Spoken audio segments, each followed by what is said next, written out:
ازيكم يا شباب، عاملين ايه؟ يا رب تكونوا بخير ومجتهدين وبتذاكروا. زمايلكم سالوا عن تفاصيل لجنه الامتحان وايه افضل طريقه اتعامل بيها مع الورقه من حيث الاسئله اللي انا مش عارفها او المراجعه، او بعد ما تخلص يعني المراجعه بتاعتك بعد ما بتخلص ازاي تتاكد من اجاباتك، او ازاي حتى تضمن ان انت تطلع باقل الخسائر الممكنه، وازاي تكتشف اخطائك اللي انت حلتها بسرعه بسبب السربعه يعني واللي انت غلطت فيها. وكمان بنحيث التظليل وتظلل امتى، يعني كل سؤال بظلله ولا كل 10 اسئله ولا في الاخر. كل الحاجات دي باذن الله هحاول اجاوبك عليها، وكمان الوقت هيكفي ولا لا، ده سؤال بتتسال كتير جدا. وتعمل ايه انت دلوقتي وانت لسه في ليالي الامتحان علشان تضمن ان الوقت يكفيك باذن الله في لجنه الامتحان. نبدا بالسؤال الاول، هل الوقت بيكفي؟ طيب قلت لك قبل كده ان انت المفروض تعمل محاكاه لنفسك قبل الامتحان، ان انت تمتحن امتحان في اقل من عدد الساعات اللي الوزاره محدداه بساعه. يعني مثلا الوزاره تقريبا محدده لك لكل ماده كبيره زي العربي مثلا والكيمياء والفيزياء والحاجات دي، محدده لك ليها مده الامتحان 3 ساعات.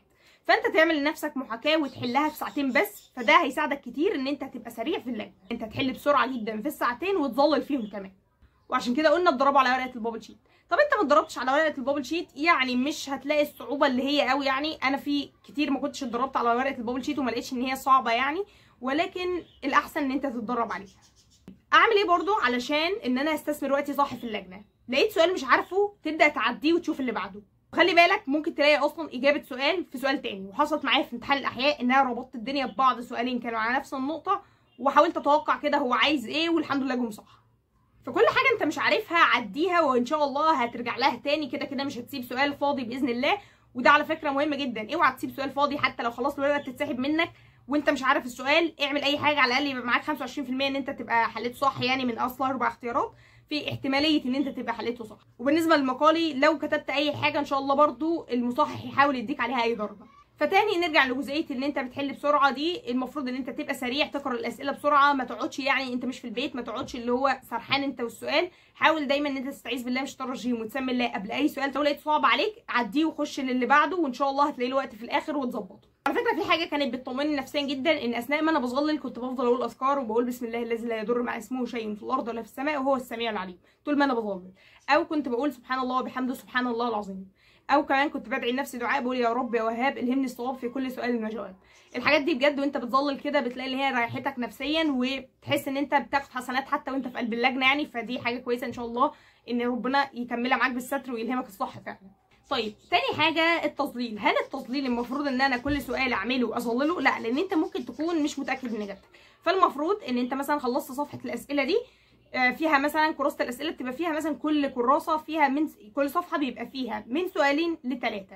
فانت خلصت اعمل بقى علامات على اللي انت علمته ده. مش لازم خالص ان انت تظلله، ما تعملش علامه بالجاف، اعمل علامه بالرصاص، ولحد مثلا ما تتاكد كده من الاجابات بتاعتك تبقى وقتها تظلل. طيب صح ان انا اظلل كل 10 اسئله دي؟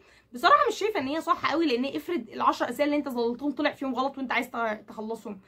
انا شايفه ان الافضل ان انت تحل بدري عشان تخلص بدري، يعني تبقى سريع وتعمل علامات بس مش اكتر. لو عرفت ان انت تراجع، ده السؤال اللي جاي ازاي تراجع، عرفت تراجع الاول اجاباتك قبل ما تظلل، ده هيبقى افضل كتير، وبعد كده تظلل كله على بعض. تمام؟ او على الاقل تراجع كل سؤالين كده وتقوم مظللهم، او كل سؤال وتظللهم، مفيش مشكله يعني. بس يعني قصدي ان انت ممكن تظلل اثناء ما انت بتراجع. المراجعه اللي انا بقول لك عليها دي ان هي انا مثلا السؤال الفلاني اجابته الف، تمام، اقوم قاري السؤال ماليش دعوه بالاجابه خالص اللي انا اخترتها دلوقتي، اقرا السؤال تاني واحله من جديد واستبعد من جديد واطلع الاجابه الف من جديد، كده انت ضامن انه صح، اقوم رايح مظلله. دي في مرحله المراجعه. طب انا لا، انا معايا ساعتي وبصيت في الساعه لقيت ان لا الوقت اتاخر بيا ومش هلحق اراجع وانا بظلل. وده حصل معايا في امتحان، حتى كنت بحاول اعمل كده، اتبقى ربع ساعه بس، ما عرفتش غير ان انا اراجع هما اول 3 اسئله بس ولقيت فيهم غلطه. امتحان الكيمياء اول 3 اسئله بس ولقيت فيهم غلطه كنت عاملاها بسبب التسرع، صلحتها والباقي ظللته من غير ما اراجع. طيب يبقى كده بالنسبه للتظليل الاحسن ان انت تعمل علامه بالرصاص، ولما تتاكد من اجابتك ان خلاص مش هتغيرها وقتها تظلل بالجاف، وتحاول ان انت تخلص الامتحان بدري عشان يبقى عندك ساعه بتراجع وتظلل فيها. تراجع الاسئله بسرعه ورا بعضيها، بعد كده تظلل بسرعه ورا بعض، وده الاسرع لك، تمام. مش حابب وحابب ان انت كل سؤال تراجعه وتظلله، تمام. بس تخلي بالك ان اخر 10 دقايق في اللجنه يبقوا فاضيين، بحيث ان انت لو دخل عليك ال10 دقايق دول يعني تسيب المراجعه خلاص وتكمل تظليل الورق، وحل المقالي قبل ما تظلل. يعني مش يعني انت خلصت خلاص الاسئله الام سي كيو كلها او الاختياري كلها، حل المقالي بعد كده ارجع ظلل. ايه الاخطاء اللي انت المفروض تتجنبها؟ لو ناس بتخلص بدري جدا وقاعده ما بتعملش حاجه في اللجنه، ده غلط جدا. يعني انا معايا وقت دلوقتي ان انا ربنا الهمني ان انا اخلص الامتحان بدري، ما تراجع وتشوف اخطائك. في جمله دايما بتقال المراجعه بتطلع اخطاء. فليه انت ما تفضل، ليه تفضل باصص لي وباصص لزمايلك وتوترهم وتقعد الامتحان سهل جدا، الامتحان مش في ايه يا جماعه؟ في ايه بجد؟ راجع لاخر لحظه، بلاش تعمل كده. وعلى ذكر سيره الناس اللي بتفضل الامتحان سهل جدا ومش عارفه ايه، والله مش دايما بيبقوا شطار، وممكن الامتحان سهل جدا وتلاقيهم بيعيدوا السنه في الاخر. فمش دايما تصدق اللي تسمعه. ودي النقطه الثانيه، ما تتوترش لاي سبب.